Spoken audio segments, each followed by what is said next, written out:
Chilling tales for dark nights.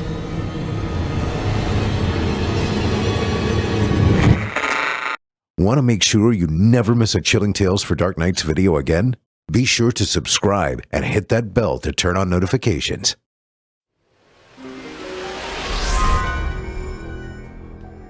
This episode of Chilling Tales for Dark Nights is brought to you by BetterHelp. Howdy y'all, Drew Blood here, just popping by to tell you about tonight's sponsor. We all love horror, but we like it right where we've got it, trapped on the internet, like a gorilla behind bars. See, everyone likes a little scare, as long as you can watch it securely from the other side of the fence, where you can safely nibble your cotton candy and make funny faces at the animals. But life's true terrors rarely remain caged. Depression, anxiety, insecurity.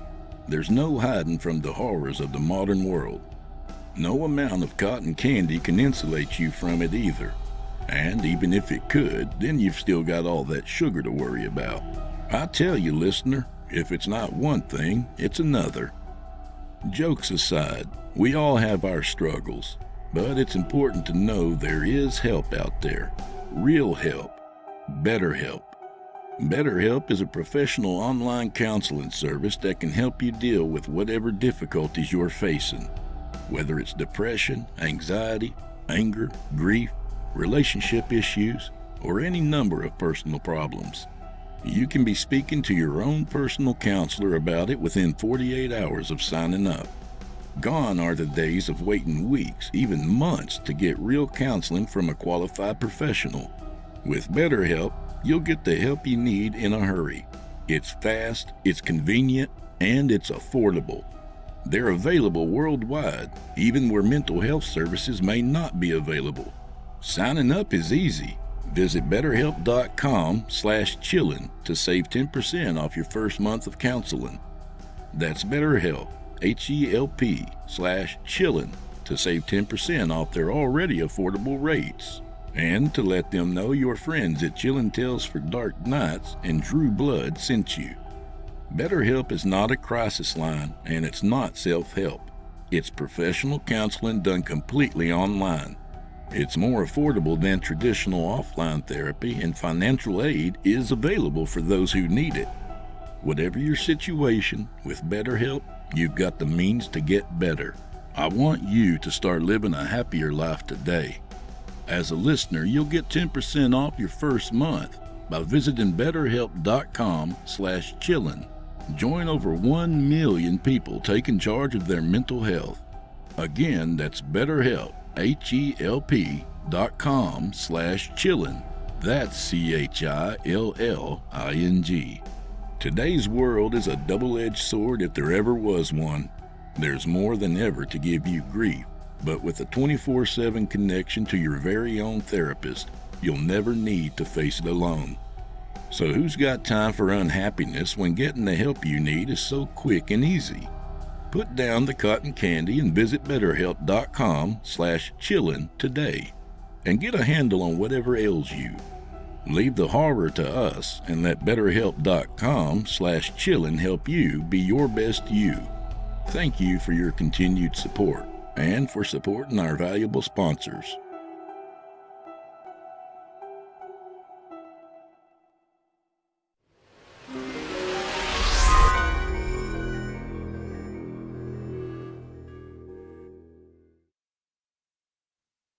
It's time to turn off the lights and turn on the dark. Chilling tales for dark nights.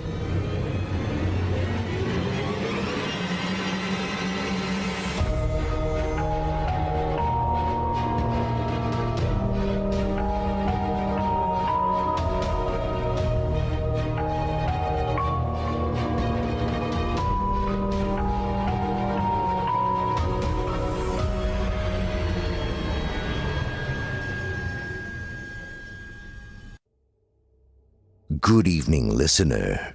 You're listening to Chilling Tales for Dark Nights. On tonight's program, we invite you to leave behind your safe reality and descend with us into the frightening depths of the most terrifying imaginations with an audio adaptation of frightening fiction about submerged skins. Also, tonight's tale is a Chilling Tales exclusive, meaning you won't have heard it anywhere else.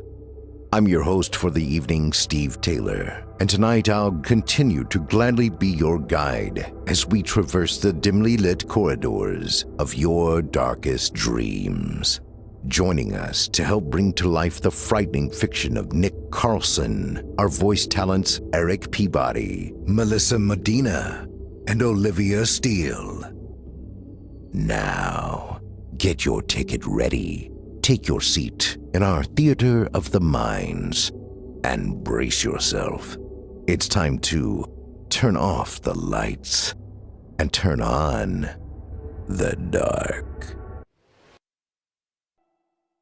Our first tale tonight comes to us from author Nick Carlson and is performed by Eric Peabody, Melissa Medina, and Justine Anastasia. In it, we'll travel to Lake Bidai with a maintenance worker named Cliff Martin. He sets out with a team to discover the fatal mystery of the lake, to try to figure out unnatural occurrences, and the results may just scare you out of your skin. Without further ado, I present to you The Scourge of El Cuero. It was about this time last year when the first skin washed up on the shores of Lake Bidai. Death on the water was nothing new to Cliff Martin, who oversaw maintenance on the Lake Bidai Dam. It was a reservoir lake, formed back in the 30s by blocking up a tributary of the Mississippi River, so it was prime real estate for tourists and vacationers. While always great places for boating and fishing and other recreational activities, the darker side of the coin reveals that nearly 4,000 people drown in lakes across the U.S. every year. Tragically, it happens disproportionately to children. Swimming out too far and lacking the energy to make their way back is a common yet mortifying occurrence. Adults are far from safe themselves. Boating accidents and medical episodes are the primary culprits for their unintentional drownings. One would think that decades of life experience would be enough to convince folks to keep life jackets on standby when on the water. Still, every year bodies go under and stay down, only re-emerging once life had been seeped away, replaced with sogginess and gaseous bloating. Lake Bidai was no exception. In his 15-year career, Cliff had personally recovered 3 bodies from its depths. Unsurprisingly, they had transpired at the base of the dam, where the water plunges to nearly 150 feet. Choppy waves, slippery rocks, and frigid temperatures combine insidiously with the dam's more scenic qualities. From the dam, boaters could catch a marvelous view of the sunset, watching the blue of the day bleed red-orange as dusk fell. Then, suddenly it would be nighttime, and the hapless boaters would realize they had no idea where home was, or where anything else was. Nerves would spike, tempers would flare, and accidents would happen.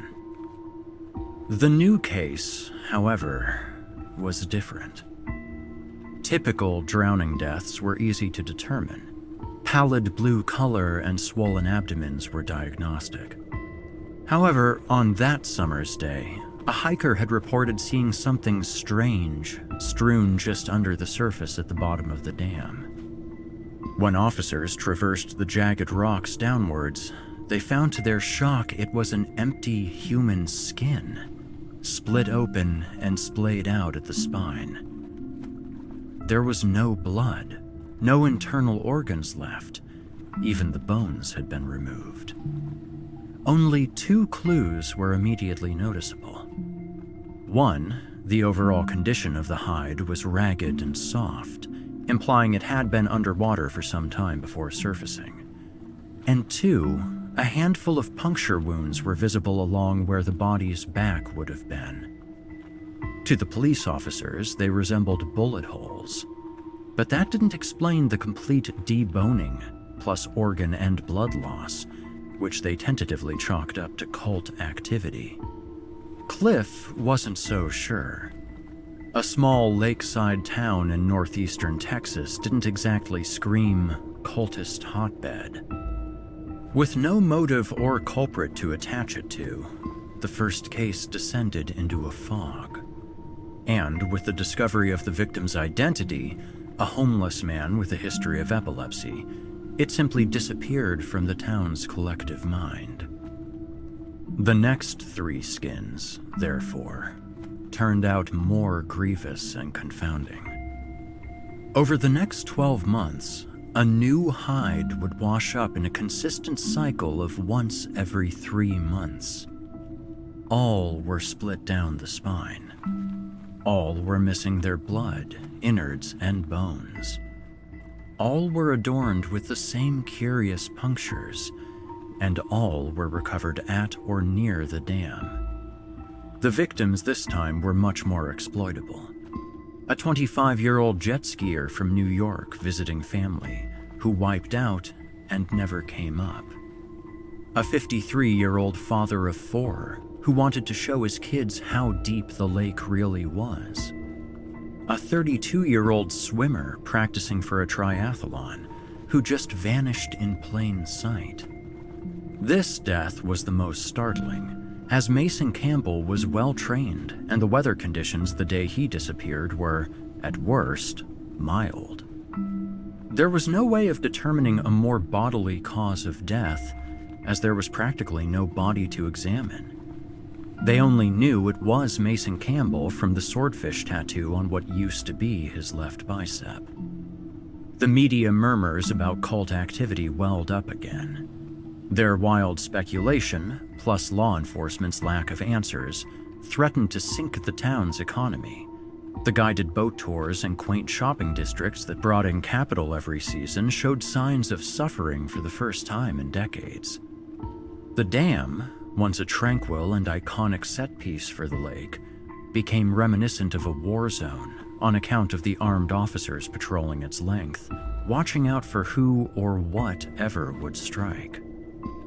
All that was on the back of Cliff's annual dam inspection, where he and his crew would have to don scuba gear and perform a full maintenance check of the structure, from top to bottom. And with nearly 3 months having passed since the last skin, Cliff tried not to show it in his face that one of them might be next. "And the weather's been kind this year?" Cliff Martin asked.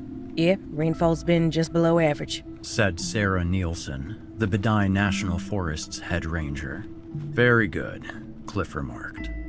Their vessel, consisting of the 2 of them plus his maintenance crew, was cruising idly about 30 feet from the dam's base. A quick visual examination of the exterior showed no signs of structural compromise. It was a rock and earth dam. They were looking out for depressed sections or boulders which had fallen or become dislodged. "Water outflow on the other side has been consistent?" Cliff asked. "Very." Sarah confirmed. "Really, I know it's not our prerogative, but we haven't noticed much wrong with the dam ourselves. Everything seems normal." Cliff had to hide a strained smile. He knew what was on both the Rangers' and his crew's minds.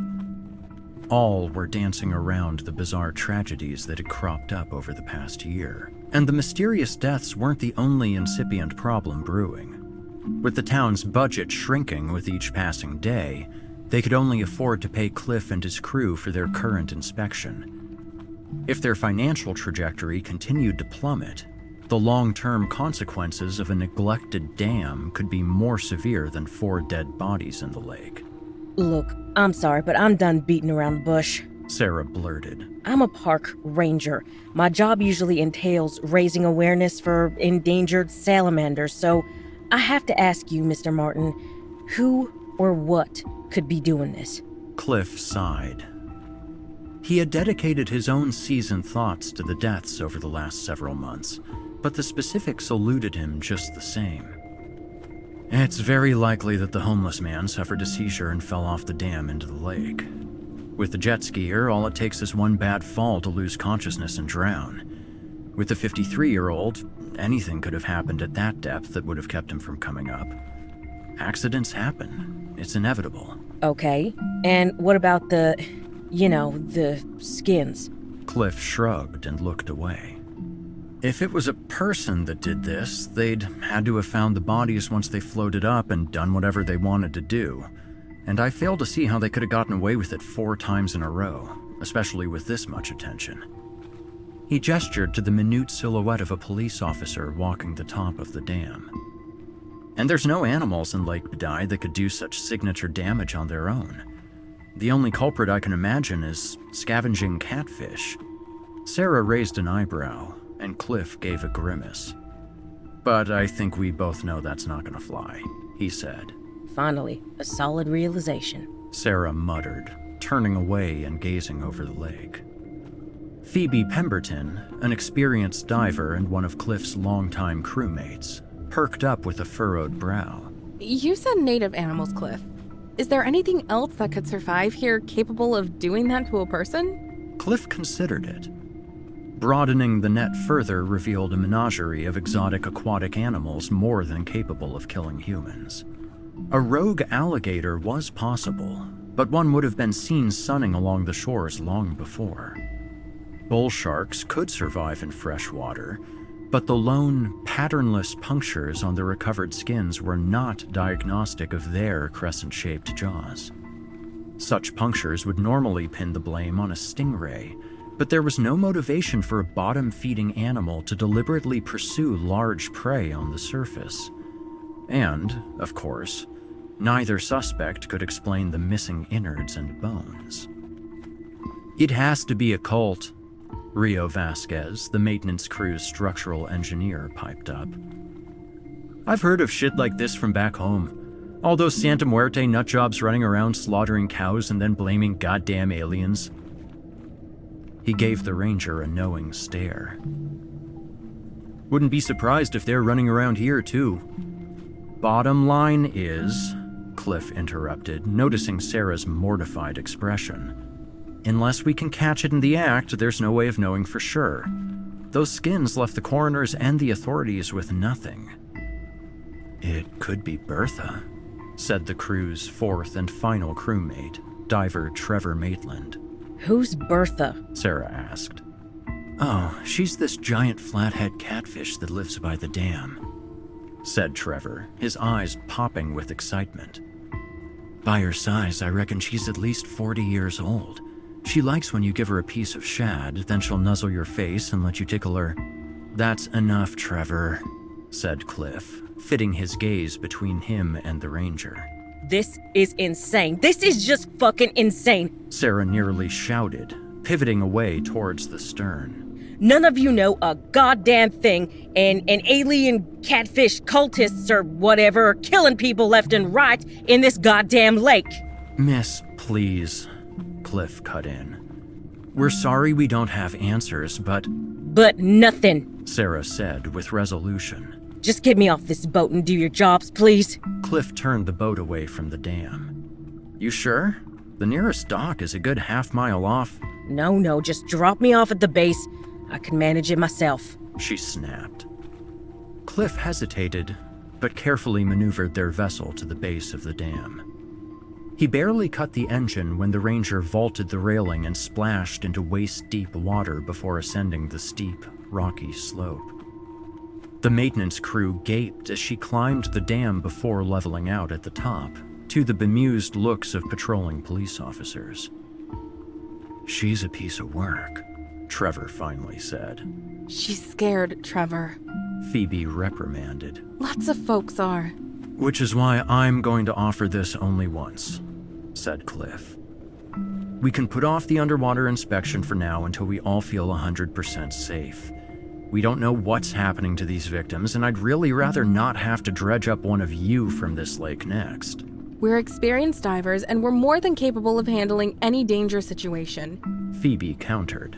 I swam through a school of ravening reef sharks in the Bahamas. Without a tank, I can hold my breath for 20 minutes. The difference now is that now we know what to expect. She motioned to a wicked dive knife holstered on her waistband. And we're prepared to deal with it. Well, let's hope it doesn't come to that, Rio commented. We still have to run the sonar check. And with that, the crew piloted the boat to the north end of the dam and activated the sonar device mounted at the bow.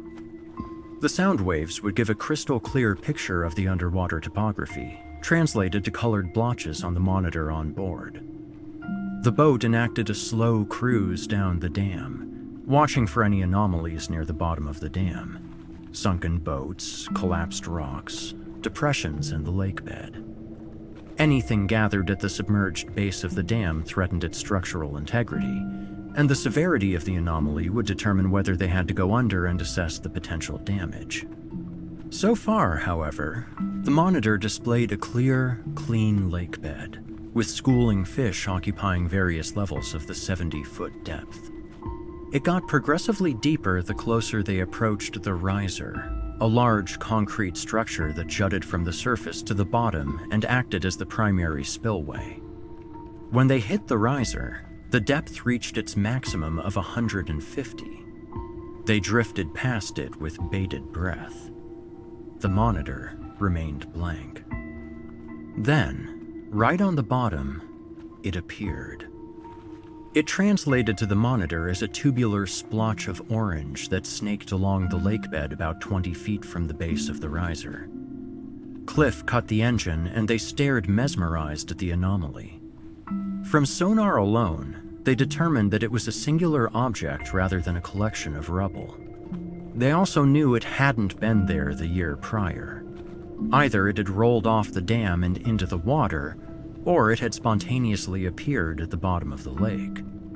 Regardless, it was troublingly close to the riser.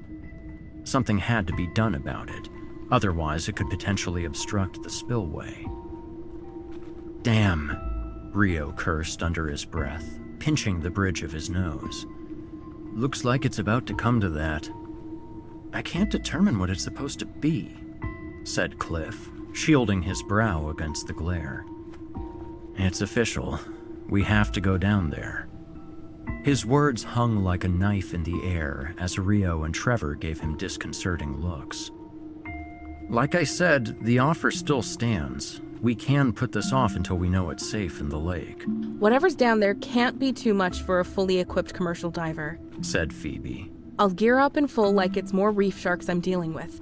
I'll head down, survey the situation, and head right back up. It'll be no more than 20 minutes. Her decree left the rest of the crew speechless. Trevor finally broke the silence. You sure? Of course I'm sure. I just want to get this out of the way, Phoebe asserted, but Cliff could hear the uncertainty in her voice. He guessed she wished to get it out of the way, the same way patients wish to get a violative, painful procedure out of the way. We should see you on the sonar, Cliff said. We'll monitor your descent. If it looks like trouble, we'll come in after you. Phoebe nodded, reluctantly removing a dive suit, buoyancy compensator, and oxygen tank from the cabin. Who's we? Trevor brought up. At the moment, you, said Cliff. I would do it myself, but... Trevor rolled his eyes. Right. When's that supposed to heal up, anyway? This time next month, Cliff answered, his eyes narrowing. And for the record, you're on my crew, Trevor, which means if circumstances call for you to step up to the line of duty, you'll do it without a second thought. I know I would when I have the go-ahead. Is that clear? Crystal, answered Trevor, barely concealing the disdain in his voice. Phoebe had completely suited up. The loaded utility belt, conspicuous dive knife, and reinforced wetsuit made her resemble a tactical officer more than a diver. Her brown eyes were barely visible behind the contours of her dive mask. Cliff gave a questioning thumbs up. Phoebe returned in the affirmative. She turned to the stern railing, her body rising and falling as she took one resounding breath. Then, she jumped into the lake. She bobbed at the surface for a moment, then decompressed and sank below the surface. Rio threw a dive buoy in after her as Trevor dropped anchor, lobbing it towards the rocks. Cliff watched the monitor, observing the vertical blotch that was Phoebe make its descent. 10 feet. 20 feet. 30 feet. 40 feet. Lake water in such depths took on a deep blue, almost purple color. As Phoebe made her vertical descent, undulating sunbeams wavered into the gloom, fading away smoothly. The only sounds were her own mechanical breathing and the flurry of bubbles. It was daytime, but unlike the open sea, Phoebe found herself surrounded by darkness within 50 feet. She couldn't see the surface above her, only registering an area of the water column that was slightly lighter than below. A pinpoint pressure built in her ears. She stopped, swallowing hard to equalize her eustachian tubes. The pain siphoned away with a grisly pop. Then she continued the descent. At 100 feet, Phoebe relented and deployed her flashlight. Her beam was a white cone that lanced through the black, but she still couldn't see the bottom. By her gauge, she was only 2/3 of the way there. Equalizing again, she let more air out and accelerated the descent. She was surrounded by hundreds of square miles of water, yet she still felt enclosed with nowhere to go. Most commercial divers worked on oil rigs and pipelines hundreds of feet down in the ocean, whose dangers were very real and very present. Reservoir lakes were like swimming pools compared to the sea, but that implied their greatest threats were solely in the mind of a diver. Disorientation and paranoia could be just as fatal as any undersea creature or current. With that, she tried brushing away the image of a flayed human skin looming from the depths, its lips still frozen in a scream. The bottom appeared suddenly, and Phoebe forced herself to stop, decompressing and equalizing to compensate. It existed as a meager patch of barren, beige mud within her circle of light. Everything else was still and cold. She might have been hovering in a dark, empty room for all she knew, but a surge of her flipper kicked up a lone whirlpool of silt. It boggled her mind that half a football field's worth of water simply existed above her, bearing down with blinding, stifling pressure. Phoebe shuddered, drawing her knife with her free hand. It glinted reassuringly in the beam. She checked her dive compass. She was too far southwest of the riser. She adjusted course, hugging the bottom, illuminating as much as she could in front of her. The landscape was punctuated by the occasional pebble or bit of broken glass. It would have been easy for anyone less experienced to get lost in such blackness. Then, the anomaly appeared in her light. She recognized it immediately on account of its pipe-like shape, but it was much larger than she expected, wide enough to comfortably swim through. And the longer she stared, the quicker she realized the true horror of its design. Shit. She whispered, preparing to ascend. Back on the boat, Cliff, Rio, and Trevor watched with perplexion as Phoebe's sonar blip approached the structure, enacted her ascent, then stopped, meandered south at about 120 feet, and disappeared. "Where's she going?" Rio demanded.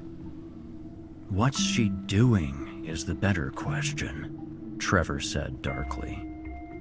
"I don't understand," said Cliff, his skin crawling.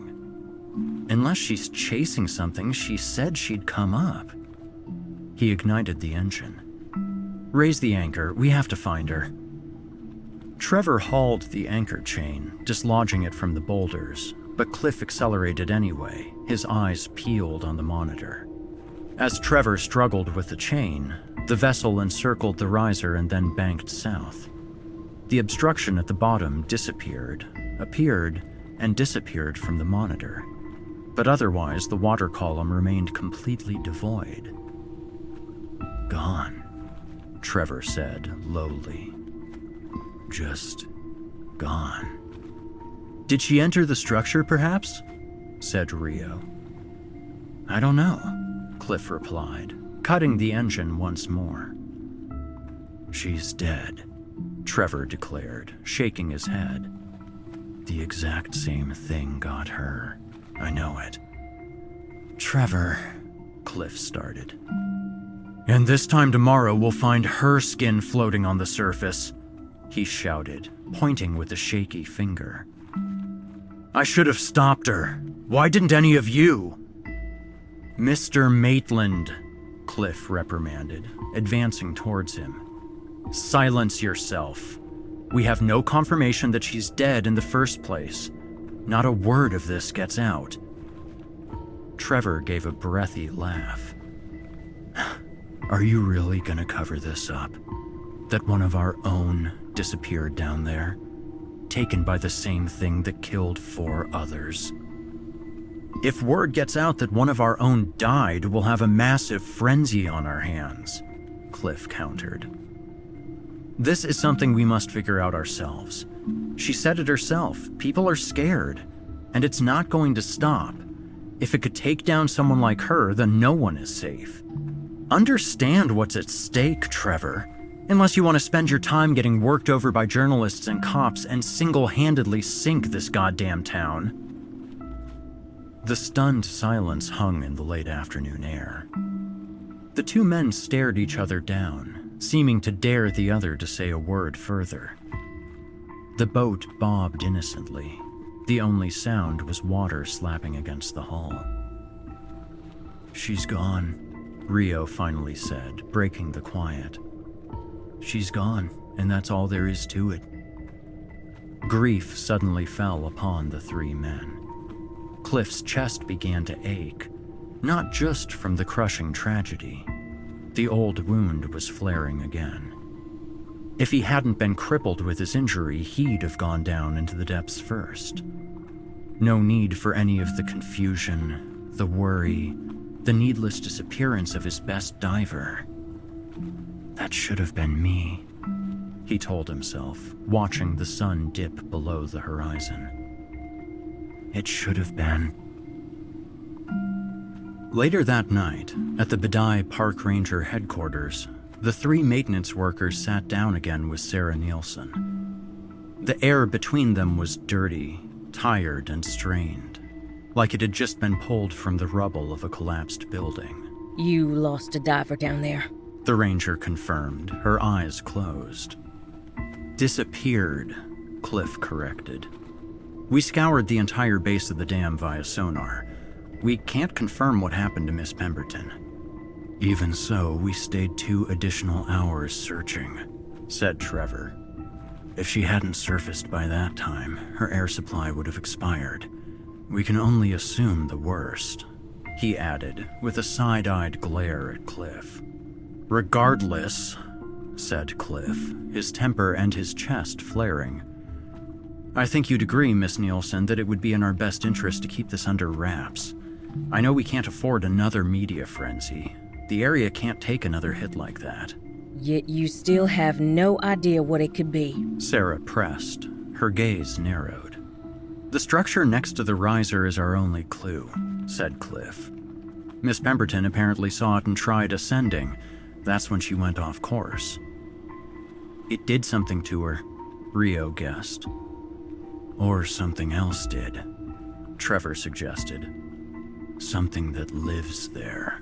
"So, this is some kind of creature," Sarah said. "Looks that way," Trevor muttered. "And if that's the case, there's no better time to go down there than now," said Cliff. Trevor and Rio jumped.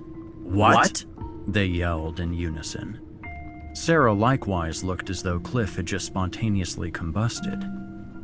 Cliff, however, was resolute. Think about it. People go on the lake every day, yet this thing strikes only once every few months. I know it sounds grim, but with Miss Pemberton, now that this creature's attacked, it might be tired. Full, lethargic, however you want to say it. Like how snakes go months between, well, you know. Trevor was shaking his head again.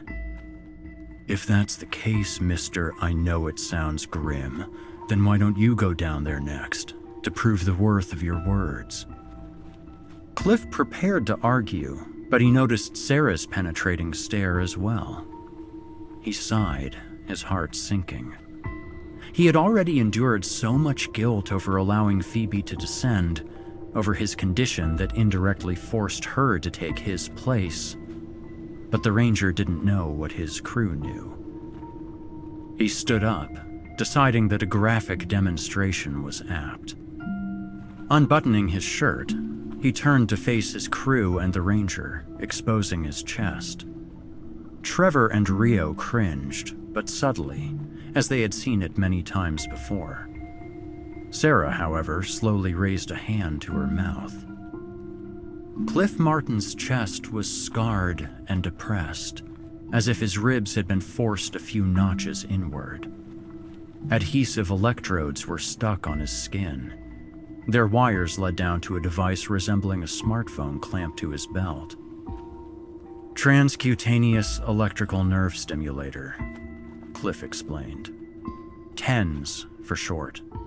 My ribcage shattered in a car accident months ago, and this device keeps the pain at bay while it heals.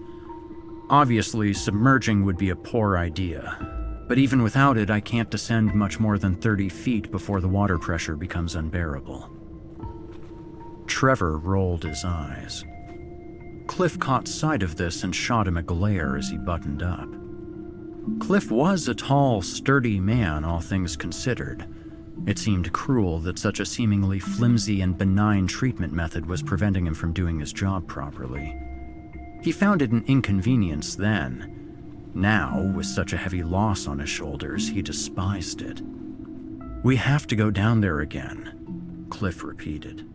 And right now there's only one man here qualified to dive at such depths. Trevor scoffed. Right. As you see, Mr. Martin takes no issue with sending more sacrificial lambs to the slaughter. I'm done trying to convince you, Cliff spat. I am no less upset at my condition than you are. There are bigger things out there, though. 4 others are dead too, remember? Please, Trevor. If not for me, then do it for everyone else who depends on Lake Badai. Do it for Phoebe. Trevor sucked in a breath through his teeth, looking around at the expressions on those around him. Cliff's hardened urgency, Rio's silent uncertainty, and Ranger Sarah's uncomfortable pity.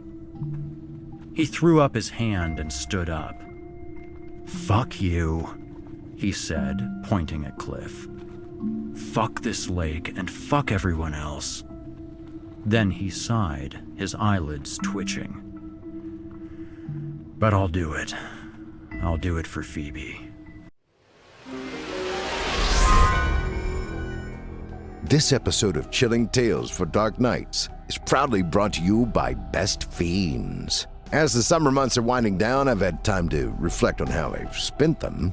Most of it was great. I got to spend more time with my family, reading books and things I like to do, but one of the other things I also spent time doing was playing Best Fiends.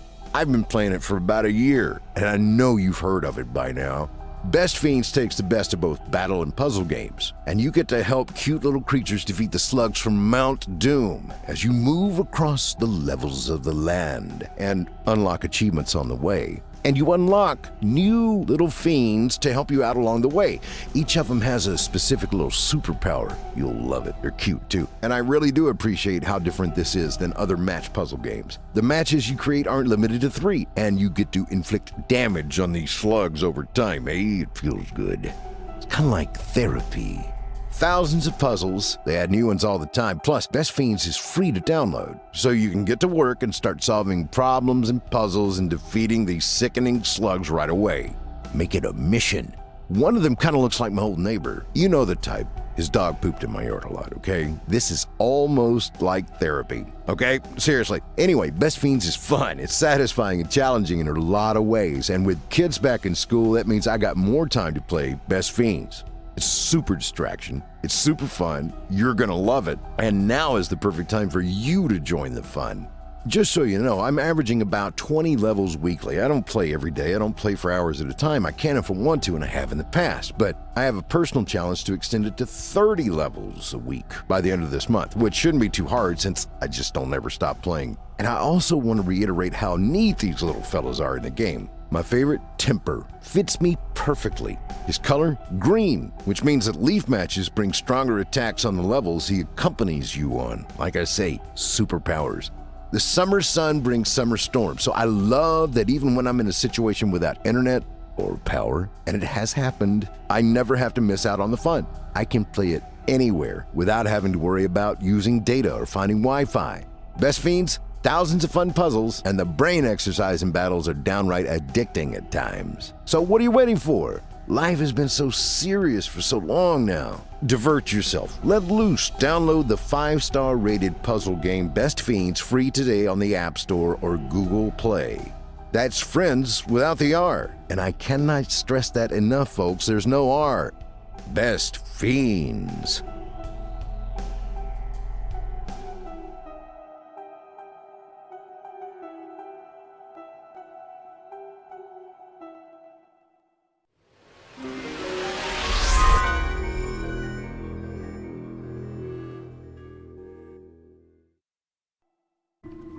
It was 1 a.m. when they had set out for the dam once more. They were packing compared to the previous afternoon. Along with his own dive knife, Trevor was armed with a spear gun they had stashed in their van and clad with chainmail, normally used in defense against sharks. He also insisted on a tether attached to the back of his BCD, trailing back to the boat. "On the dot of 20 minutes, haul me up," he snapped to Cliff, Rio, and Sarah as he suited up. "I don't give a shit about the bends. Better that than having my goddamn skin torn off." The moon was out in full. The ambient light was almost enough to see unaided. The surface of the lake was like black glass, the dam like a medieval fortress in the night. The brightest glow came from the sonar device's monitor, which showed them they were placed squarely over the mysterious structure 150 feet below. "Don't say a word, Cliff," Trevor hissed through his mask as he made final preparations. Cliff shook his head, only giving the same questioning thumbs up he had given Phoebe hours earlier.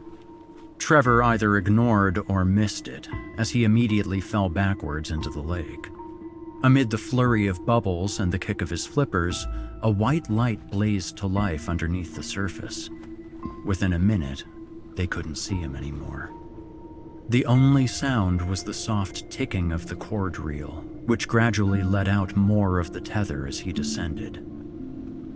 His depth gauge read 60 feet, but Trevor still felt as though he hadn't made any progress.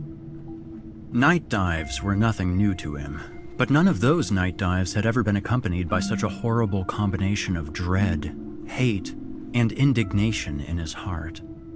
He understood he was potentially swimming into his own watery grave, that he might meet some gruesome fate and suffer violently hundreds of feet underwater, registering as nothing but a few blips on the sonar monitor.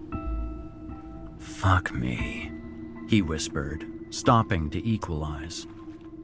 Everything around him was cold and vast and blank as deep space.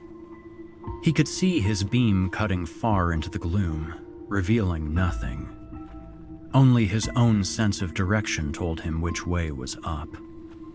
He gripped the spear gun tighter as he resumed his descent. He had no idea whether it would be effective against whatever entity haunted the depths, but he was glad for a weapon nonetheless. Even a guise of power was enough to keep one going. Within 10 minutes, he reached the bottom. Equalizing and righting himself, he checked his compass and found he was too far south. He corrected his course, slowly kicking off over the muddy bottom. Something appeared in his beam. He yelped, sending up an explosion of bubbles. Once his heart settled back in his chest, he realized the thing was tiny and motionless, half buried in the silt. But deep fear set in where panic was once he realized what it was. It was a hilt, the faintest sliver of a silver blade below it in the muck. That was all the confirmation he needed. Phoebe loved that knife and would never have let it go, especially in the middle of a fight. Resisting a sob, he kicked past it. A minute passed. Then, something loomed in front of him. He knew right away it was the mysterious, tunnel-shaped obstruction. He froze up in awe and terror, his beam scanning its length, drinking in its grotesque features. "Holy fuck," he whispered. "So that's where they all went." His beam flitted upward, and something appeared to stand out against the gloom. It was hanging inert in the water column, about his size, yet shapeless and the same color as a wetsuit. Their wetsuits. Trevor screamed as the flayed, soggy face of Phoebe Pemberton stared back. Panicking, preparing for his ascent, he became aware that there was another pair of eyes upon him. Below, buried in the silt, 2 green eyes looked up directly at him. There was a whirlwind of mud. Trevor dropped his flashlight as he readied the spear gun. The falling beam showed the creature in middling glimpses. Whatever it was huge, those green eyes standing out like signal flares, and as it moved in, Trevor fired where he guessed its head was. A thunk resonated up the line, one Trevor felt in his arms. He gave a strangled cry. He had made contact. That's when something else made contact with his shoulder. It was more like a splinter on account of the thick chainmail, but Trevor felt the suit come apart and his skin break. It happened almost immediately. Before his eyes, the stray beam from his flashlight seemed to grow dimmer. Then he realized it was his vision that was dimming instead. "Fuck!" he shouted, making for his ascent. But in the confusion, the harpooned beast fled, trailing out all the spear gun's line, and it was wrapped and knotted around the tether. "Oh God, no!" Trevor blubbered, reaching for where he knew his knife to be. But his vision had blackened entirely, and he fumbled sightlessly with his utility belt, and groaned in agony as a new sensation overtook him. A bizarre stiffening in his head, like it was a helium balloon close to bursting. Dizziness overtook him, and suddenly his sense of gravity failed. He had no idea which way was up. "No," he moaned, kicking for what he thought was the surface, but his disorientation plus the monster's thrashing was too much. He hung limp as the stiffness spread to his limbs, and he merely hung motionless in the water, a slave to the pain in his body. His organs were bubbling. His very blood threatened to explode from his skin. Gas expanded in his guts. He couldn't see, but he could sense his eyes pop from his skull and plaster against his bloated cheeks. His stomach folded in, overturned, and bunched up his throat. He could almost taste it. Trevor felt everything. Every heinous sensation. But it was all over with one wet, gnarly crunch. And all Trevor knew then was cold and black. "Bring him up!" Cliff shouted. "Something's happening!"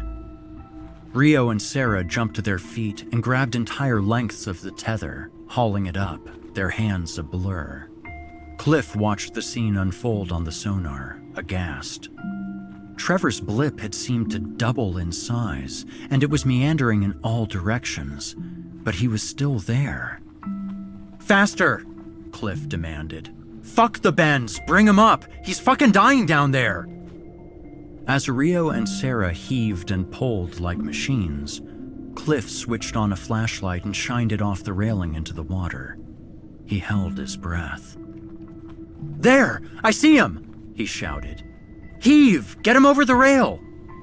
With an almighty pull, Sarah and Rio practically fell over from the force. Trevor's body caught on the railing, then flopped over onto the floor of the boat, speckling them with drops of lake water. Rio swooped down on him, turning him over and ripping off his helmet. "Dios mío," he cursed, scampering backwards and crossing himself. Sarah gagged and leaned over the railing, dry heaving. Cliff nearly vomited himself, but couldn't tear his gaze away. Trevor's eyes hung loosely from their sockets, which were oozing with a stream of foaming blood. His jaw was torqued open, and his stomach lining protruded from his lips, stuck against his teeth. "Fuck me," Cliff whispered. "Barotrauma, what the fuck?" "Wait, Cliff, look!" Rio shouted, pointing at Trevor. "He fired his spear gun! It's attached to his tether!" He ran to the side railing, peering over the side down the line. "It's caught on something! He shot it! Help me bring it up to the surface!" Sarah ran over, perhaps eager to turn her back on the corpse, and hauled in the spear gun line with Rio.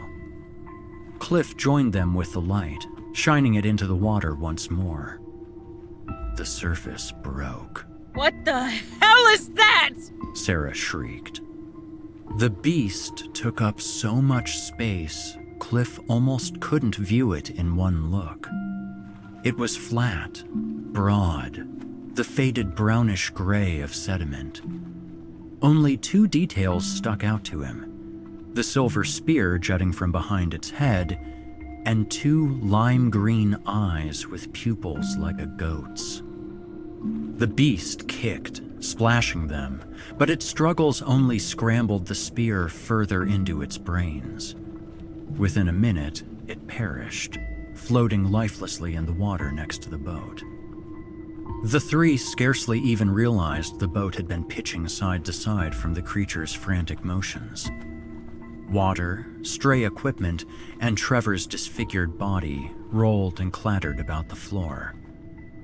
"Get that thing on the boat," Cliff finally said, "and let's get back to the Ranger headquarters.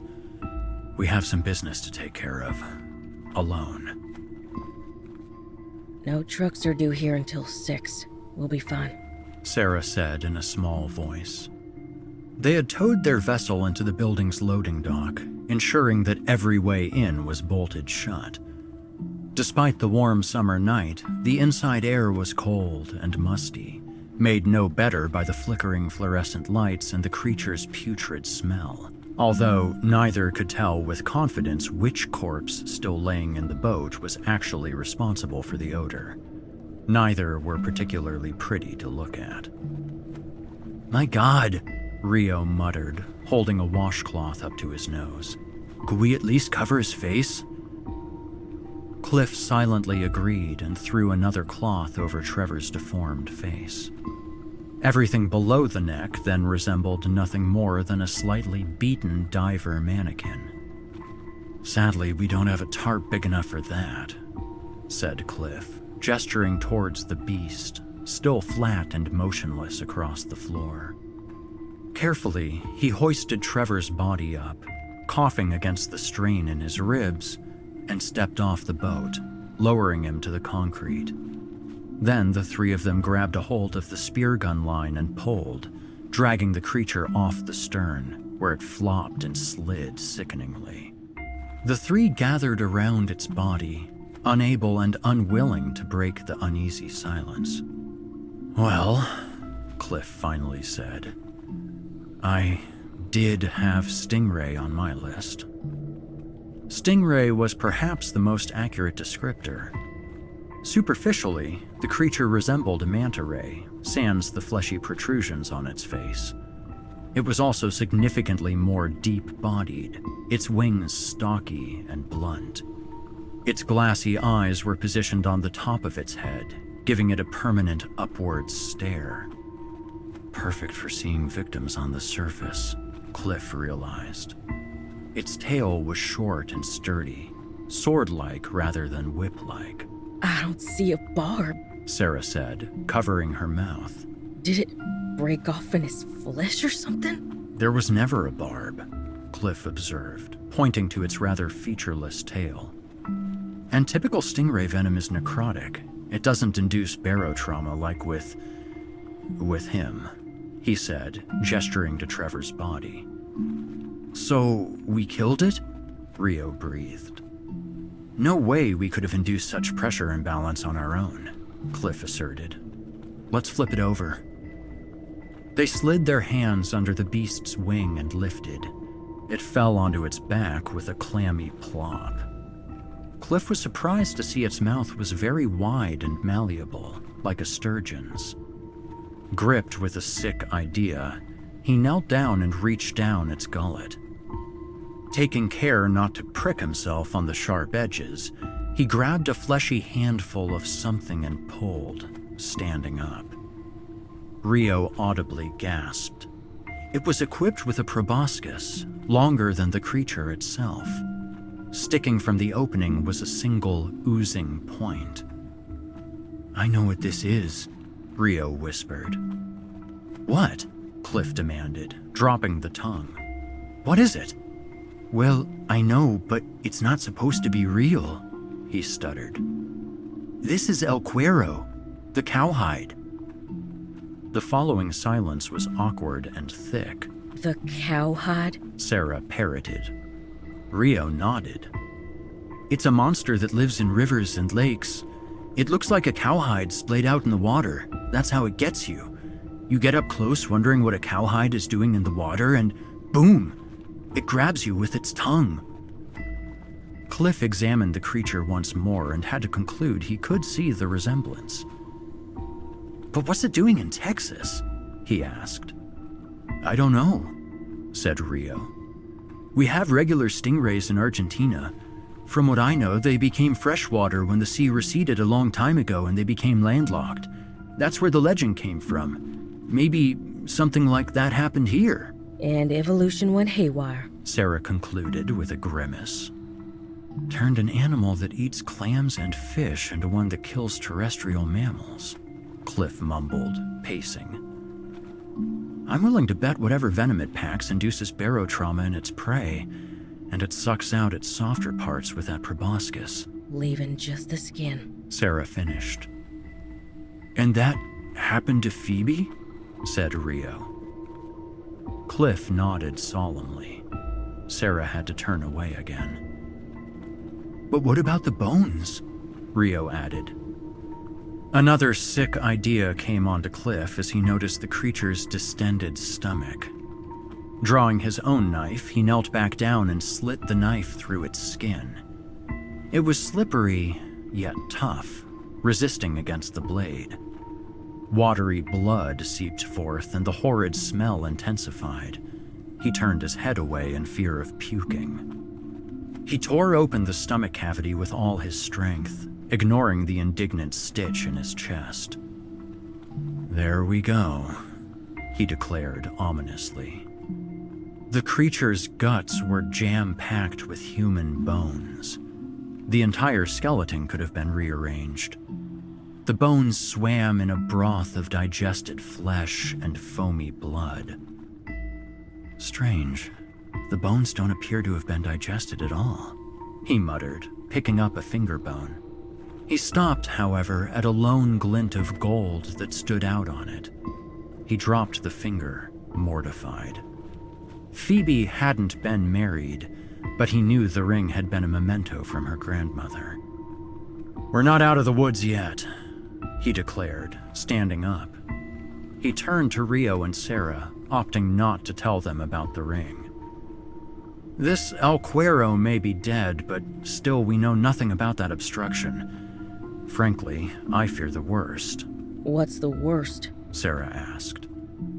Cliff pointed near the beast's tail, at two oddly phallic fins trailing off its body. It could be a nest for his mate. The early morning had dragged on, but neither three had agreed upon their next course of action. We have to involve outside authorities, Sarah said. I wouldn't, Cliff rebutted. We've come so far by ourselves. Involving the others would slow things down and stir the pot more than it needs to. We've lost 2 divers, Rio reminded. If that thing is nesting, then there's no telling what putting it off any longer will incur, Cliff countered. If we know how to stop it, then we can tell more qualified individuals how to take care of it, Sarah offered. We are qualified, said Cliff. Every second counts. And then the conversation hit another dead end. In the meantime, they had hauled Trevor and the beast's body back onto the boat in the loading dock. The washcloth over Trevor's face had been completely soaked through with liquefied innards, a revolting effect of El Cuero's venom. He knew the risks and didn't want to go, yet he did it anyway, said Rio, shaking his head. What a man. Brave. Very brave. What a shame, Sarah commented. Fuck me, Cliff snapped, stalking in a circle. I didn't ask for this. You people know I'd have gone under if I could. Whoa, said Rio, his eyes widening. We meant nothing by it. Sure, I know you people think I'm some kind of cowardly invalid, he ranted, short of breath from the pain in his chest. He dialed on his TENS device, increasing the voltage to his muscles. You think I'm not regretting this? You think I'm not eaten with guilt because we lost Phoebe and Trevor? He stared wildly at them. I want to put an end to this, and I want to put an end to this now, but I can't do it until I get rid of this damn thing. And who the hell knows when and where Phoebe's skin will wash up and get everyone worked up all over again. You can't go down because of your device? Sarah said. Cliff nearly lashed out in frustration. Obviously. Shit. I just remembered, she said, clapping a hand to her forehead. You and your team were using wetsuits. We have dry suits here at the station. They'll keep the water out. You can use your device while you submerge. What? Cliff spat. That would have been nice to know earlier. I'm sorry, but Trevor volunteered and... She wilted at Cliff's mutinous expression. Want me to go get it? I think you should, said Cliff dangerously. Sarah bolted towards the door and unlocked it, dashing through, her footsteps clattering down a hallway. As they faded away, Rio slowly turned to observe Cliff. You sure about this, Mr. Martin? I've been sure for a while, said Cliff. Regardless, he took a deep breath. About time I proved the worth of my words, as someone once said. I owe it to them, Phoebe and Trevor. I inadvertently sent my crew to their deaths. I decided to escalate things from a maintenance check to a hunt. Now it's my turn. It's the only logical conclusion. Rio's expression was unreadable. You'll end up like them, he said ominously. If El Cuero has a mate, she'll kill you without a second thought. I deserve it then, Cliff grunted. Within the hour, the three were back on the water. The sun hadn't risen, but the eastern sky behind the dam was green with impending dawn. Their vessel cut through the water at top speed, and the chilly morning air slapped at their faces as the boat jerked and bounced along the waves. Despite their newfound knowledge of El Cuero and the single-minded drive to take down the structure once and for all, the circumstances could not have been more morbid. At least they had found a body bag for Trevor, which was then nestled snugly in between two seats in the cabin. El Cuero's body, however, continued to slide across the floor of the boat, and even at top speed they could still smell the reek of death.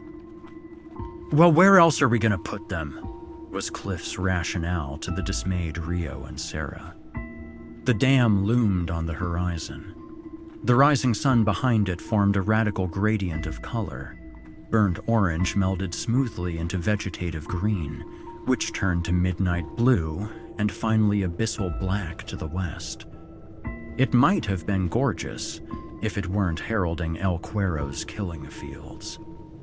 Cliff cut the engines and drifted directly over the obstruction near the riser. Its blotchy form permeated on the sonar monitor once more, stubborn and mocking. The atmosphere on board was sepulchral, as if Cliff had already died, an observation that wasn't lost on him as he suited up. "Whatever it takes," he kept repeating to himself. Along with the knife and spear gun, he had also swapped out the bulb in his flashlight for a red one, as most animals were not perturbed by red light. If El Cuero's mate were down there, he could sneak up on it with at least one sensory advantage. Over his layer of chainmail, he also sported the dry suit Sarah had provided. The reinforced rubber, normally used for excursions into toxic water, would provide an extra layer of protection against El Cuero's proboscis, although the beast had still managed to penetrate Trevor's chainmail. Before he closed up the dry suit, Cliff set his TENS device to the highest it would go before becoming painful itself. A concentrated humming echoed in his ribs, and within a minute his entire chest was numb and pulsing with an electronic heartbeat.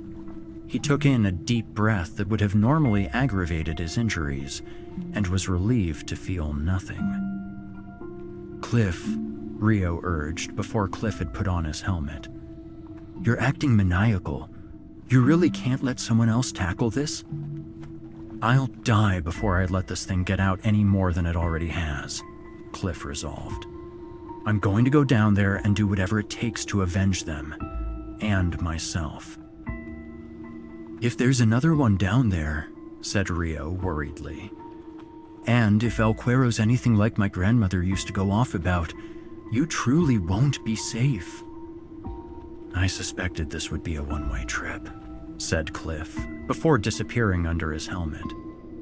Sarah's concerned gaze seemed much less piercing from behind a visor. Cliff gave a thumbs up. Rio only meandered back to the helm and shot him a knowing expression. "Down I go," Cliff hissed, before tumbling off the rail and down into the depths. Whatever sunlight was shining on the surface disappeared only after a few kicks into the water column. Cliff paddled resolutely, letting the stream of bubbles course up above him. Their ascension told him his downward trek was straight and true. As the darkness became more severe, Cliff's heart took on a dreadful heaviness.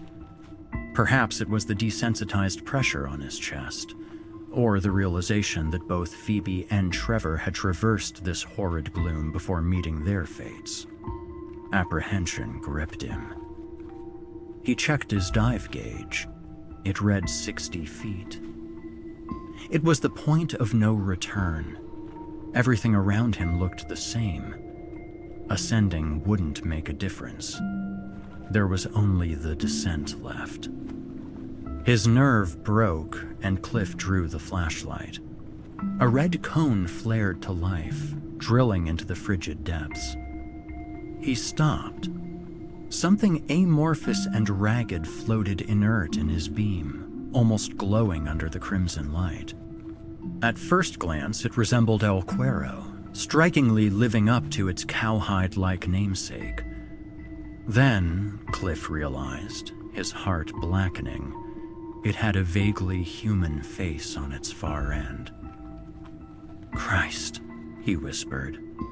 Phoebe's skin would surface in several hours' time, in broad daylight, in the sight of all. He hoped Rio and Sarah would have the foresight to watch out for it. Her, he corrected himself. She wasn't a nameless vacationing casualty. She was his loyal crewmate, brave and steadfast, not fearing what horrors the lake was hiding. Cliff stopped to equalize, taking a moment to quell his pulse. Then, he resumed his descent. He could feel the pressure more greatly in his chest, but the pain was at least at bay. A nasty thought occurred to him. The TENS device was protected from water, but would it withstand water pressure? Would it malfunction and kill him before he even reached his goal? "You've got plenty to worry about, Cliff," he told himself. "Just go."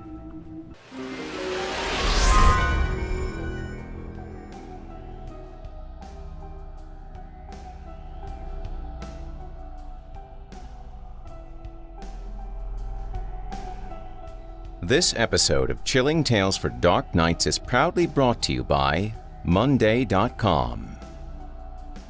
Having things freak us out oddly gets us excited. In fact, that's kind of what we're all about in the world of horror podcasting. But being freaked out at work, whether it's deadlines that creep up or having a fogging understanding of who owns what, isn't fun for anyone. That's why we at Chilling Tales for Dark Nights use Monday.com Work OS to manage every aspect of this show. We're just one of over 127,000 customers that use Monday.com to run their work. It helps us build processes internally and manage our capacity. But overall, Monday.com gives our team the structure to do our work how we want to, in a single, centralized workspace. Scare-free. Monday.com is also suitable for just about any team size. It accommodates anywhere from teams of 5 to teams of 5,000, with simple adaptivity for different sizes, because life doesn't always stay the same. But one thing that can be consistent is your organizational system. I can tell you that since we've started using Monday.com, many fewer mishaps have happened behind the scenes of the show. A number of unexpected issues can arise with any company, no matter how successful or professional they are, whether it be two hosts recording the same script, two voice actors performing the same ads, or any other number of things. Monday.com helps you cut the crap and be on the same page together. You can use this program to save time, help eliminate tedious tasks, and be more productive all around. And that's a win for everyone. Join the already 127,000 people utilizing Monday.com to better their companies and ultimately their lives. Create the perfect workflow for your team with Monday.com Work OS. To start your free 14-day trial, go to Monday.com for details. Worried about non-compatibility due to multiple program use? Well, there's no need. Monday.com works with the tools you use every day, integrating them so all of your work processes are unified for convenience and ease of future use. I know that at one point my recording process was a slew of assorted files scattered hither and yon through various programs, but with Monday.com, managers have full visibility into what their team is working on, with no check-in necessary. So teams have autonomy over how they work, as managers get the assurance they need to focus on the big picture. And with everyone using one platform to update their work, it doesn't take long for other departments to join in. Not sure where to start? Monday.com has templates available to pick from to get started right away and customize however you want. So, what are you waiting for? Take a break from the fear of disorganization and leave the scares to us. Join leading companies such as Coca-Cola, Hulu, SalesLoft, and Wix by checking out Monday.com. Teams are more productive when they work together. Create the perfect workflow for your team with Monday.com Work OS. To start your free 14-day trial, go to Monday.com for details.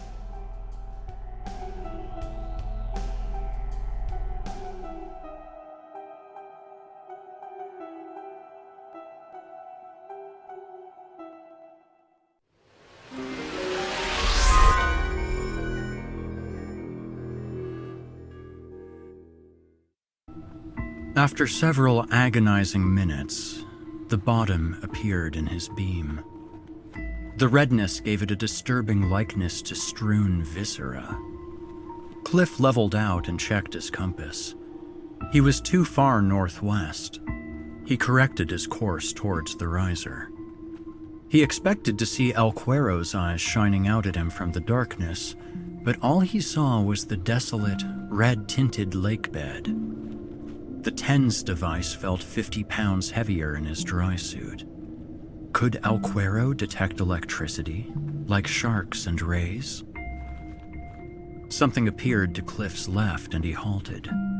It was tall, smooth, and featureless. He sighed, realizing it was the base of the riser. He was close. The riser slowly disappeared behind him as he kicked forward. Once more, there was nothing but silt and darkness. Then came the obstruction. Its size and shape was diagnostic, and as Cliff surveyed it with his beam, he understood what had compelled Phoebe and Trevor to ascend so quickly. It was tunnel-shaped as he had expected, constructed from what looked like a mishmash of debris, mud, and human bones. The harder he looked, the more he picked out spines, ribs, limbs, and even a couple of grinning skulls. A catacomb's worth of bones, stolen from the beast's prey and crafted into a grisly lair, and being washed in red light made it appear nothing short of hellish. Cliff shuddered as he imagined Phoebe's bones added to the mess, their only indicator a glint of a gold ring among the dull, deathly decay. Cliff laid a hand on his knife and his spear gun, strapped to his utility belt. He'd have no problem tearing down the structure within the 40 minutes he had left, but he had to make sure there wasn't more to it. Circling around, he found the opening to the tunnel, flanked by a rosette of spiky human ribs. Taking great care not to brush against them, he hugged the bottom and crawled with his fingertips towards the entrance. His red light flooded the interior, and Cliff got the impression he was swimming into a furnace, the remains of its victims still leering at him. The walls were just wide enough for him to spread his arms. Random bones stuck out at odd angles. On the ceiling, a skull half submerged in mud stared down, its jaw open wide, as if screaming. He ignored it and crawled forward. The tunnel of bones took on a brief curve, and Cliff suspected he was reaching the end. If the passage was empty, he would just backtrack and go about ripping it down. He prayed for it to be empty. He prayed there had only been one creature in the lake. His hopes were wrong. Trailing from the ceiling were ribbons of what looked like gelatinous bubbles waving listlessly in the water. As he shined his light on them, he was startled to see black shapes squirming inside them. Eggs, he realized with horror. And, reflected in his beam behind the eggs, was one angry eye staring right at him. Cliff panicked and kicked away, averting his beam, but the mother remained still. It was broody, not willing to waste its energy unless it absolutely had to. Cliff stared at the beast, now seeing it was partially buried in a patch of silt between the eggs and the back end of the bone tunnel. He then stared at the eggs. "Looks like you're gonna absolutely have to," he thought. He drew his knife and made a cutting slash at the eggs. The creature immediately surged forth from its hiding spot in a cloud of mud, and Cliff gathered one image of it propelling through the ribbons of eggs, parting to the sides like curtains as it attacked. It fired its proboscis and it punctured under Cliff's shoulder. Cliff yelled out, but more in surprise than pain. The barb seemed not to have pierced through his skin. Invigorated, he drew the spear gun and fired, but the harpoon only caught the beast in the wing. Cursing, Cliff dropped the spear gun and flailed with his knife, slashing at and missing the proboscis. The beast was lit from underneath by the red light. Cliff could see down its gullet, and the writhing proboscis probed through the water like a snake about to strike. It struck again and cracked Cliff's visor. He cursed again and backed off. His vision was distorted, but no water appeared to be seeping in. Roaring, losing himself in an explosion of bubbles, Cliff darted forward and collided directly with the beast, driving the knife directly into its stomach. Writhing and flapping, the beast retreated, and Cliff drew the knife through its skin up to its mouth. The red water before him darkened further as a plume of blood shot up from its underside. The beast buried itself in the mud, its hateful eyes locked on him, its proboscis lancing and retracting like a chameleon's tongue. It struck him several times at once. Cliff had no time to register whether he had been injected. All he had felt was whipping and tearing at his outer layers. The eggs fluttered innocuously in front of him. Stricken with directive, he resorted to grabbing at the eggs, crushing and popping them like grapes. El Cuero's proboscis slashed him directly in the chest. His skin still didn't break, but a terrifying jolt shot up his body. The creature seemed to jolt too, its proboscis hanging limply from its mouth, its eyes unfocused. Recovering, Cliff sensed a new pain, an all-too-familiar crushing pressure in his ribs, like the edge of a house being lowered onto his chest. Oh no!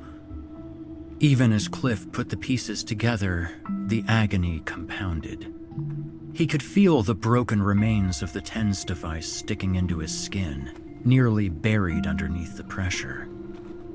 He was done. His ribs seemed to fold in on his diaphragm. He knew then that his final moments would be spent hundreds of feet in cold, black water, with nothing but a hideous monster and grinning skeletons for company. But El Cuero stayed down, viscous blood seeping from its underside, its proboscis useless and dead. Do it, he thought, slashing and swiping at the eggs, puncturing their membranes, tearing them apart. For Phoebe, he thought with each manic grab. For Trevor. His chest crumpled. He could feel his heart scarring. In one last defiant act, he sprung upward through the ceiling, dislodging his helmet, sweeping and kicking at the remains of El Cuero's lair. Bones and globs of silt rained around him. There was darkness and sheer torment. Cliff was sure it was similar to what Phoebe and Trevor felt in their last seconds. He hated himself. He hated it for them that they had to endure such catastrophic agony. But there was peace. Peace knowing that no one else would have to. On the surface, as the sunrise peaked, Rio and Sarah had watched with amazement as Cliff Martin's signature on the sonar monitor seemed to enter the structure, linger for a minute, then flat out disappear as the structure collapsed in on itself. They stood glued to the monitor for 10 minutes after that. Nothing more appeared from or around its remains. Whatever he did, the structure's no longer a problem, said Rio solemnly, pointing. See? All the debris is spreading around. It won't affect the spillway now. You think his skin will come up too? Sarah wondered out loud. Let's hope for our sake no part of him comes up, Rio muttered. I don't think he'd want to anyway. They continued watching the screen. Still, there were no other signs of life apart from the occasional schooling fish. I don't want to speak too soon, Rio continued, but I think Lake Bidai is safe from El Cuero. I hope you're right. Sarah said. Look.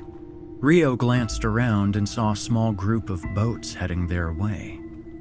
They were assorted, ranging from locals to vacationers to law enforcement. Whether word of the new deaths had gotten out, or someone had guessed something was up on their own, neither Sarah nor Rio knew. But they looked around at their own boat, hosting a laden body bag and the corpse of a lake monster, and cringed. I'd hate to have to explain this one, said Rio. Leave it to me, Sarah said, smoothing out her ranger's uniform. This is my lake anyway, and as of now, there's no more reason to be afraid. They turned towards the approaching boats, confident to take on a new challenge and do their part for Lake Bidai.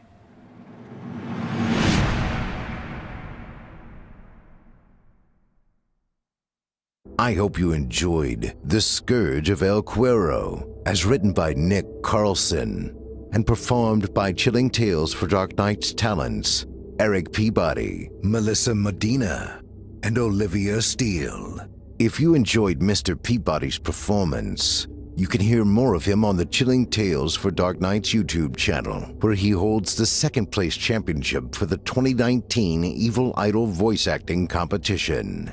You'll also find more of his work on his website at www.vikingguitar.com. More of voice actress Melissa Medina's work can be found on the official Chilling Tales for Dark Nights YouTube channel, as well as her website, hearmelissa.com. That's HearMelissa.com. Be sure to check her out when you can. I assure you, you won't be disappointed. You can hear more from Olivia Steele right here on our very own network, as well as on her YouTube channel called Scarily Olivia. If you check her out, be sure to give her performance a thumbs up, leave a kind word, and tell her you heard her here on this program and that Steve sent you. It would mean a lot to me. Now, our weekly descent into the depths has just about come to a close. But before we go, I'd like to take a moment to thank you for joining us for tonight's episode and remind you to take a moment to stop by our iTunes page and leave Chilling Tales for Dark Nights a 5-star review and a kind word. And please follow us on Facebook, Twitter, and Instagram if you haven't already. And of course, subscribe to us on YouTube, where you can find an archive of our work going back to 2012. And consider signing up as a patron at our website, chillingtalesfordarknights.com, to show your support and get all of our content ad-free. One of life's oldest lessons is that we keep learning. Life can change just like that. No rhyme, no reason, no precedent. If you were alive in 2001, you'd understand this. Or maybe you don't. That was 20 years ago. No, seriously. Maybe that's the year you were born. While your life was beginning, the world was being turned upside down from the perspective of everyone else. That's why Wondery's weekly podcast, This Is Actually Happening, is bringing you a special 4-part series called The Long Shadow. This podcast is already big on life-altering events and points of no return. So it's only natural that This Is Actually Happening would focus in on the reality-bending events of September 11th, 2001. It was a shockwave felt around the globe, but the brunt of the event was felt by the people on Ground Zero. That's who we'll be hearing from in this special series. You'll hear from an ER doctor in Lower Manhattan, a Port Authority officer who was near Ground Zero when the plane struck the tower, a firefighter who had to brave the scene as it was unfolding, and a cardiologist finishing his residency who worked in a makeshift morgue. They were all in over their heads dealing with a situation that they had never seen before. They walked away as changed people. You'll get to hear their stories told in first person, and let me tell you, you will grit your teeth and screw your eyes shut.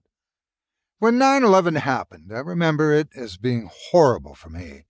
But I had the luxury of being able to sit back and think about it. These people were living it and working it, and the only way out was through dealing with it. How, I can't imagine. We've all had moments in our lives that have given us the feeling of, never is anything going to be the same. This Is Actually Happening will commemorate the heartbreak, courage, and bravery of the people under the shadow of the day that changed everything. Listen to This Is Actually Happening on Amazon Music, Apple Podcasts, or you can listen ad-free by joining Wondery Plus in the Wondery app. Wondery. Feel the story. I'm your host for the evening, Steve Taylor, and it's been a pleasure. Tune in again next week when we once again turn off the lights and turn on the dark. Sweet dreams, listener. Sweet dreams.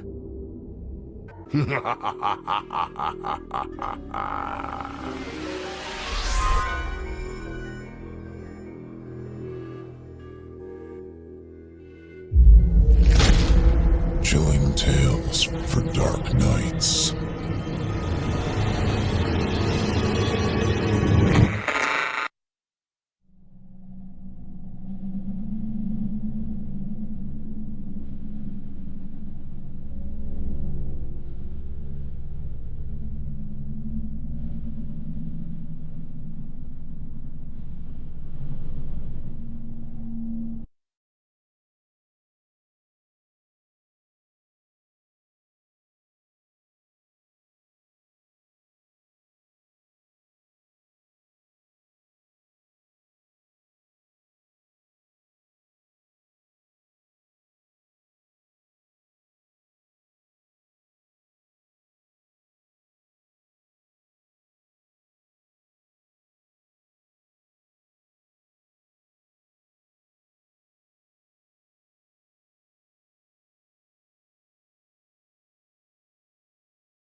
Chilling tales for dark nights.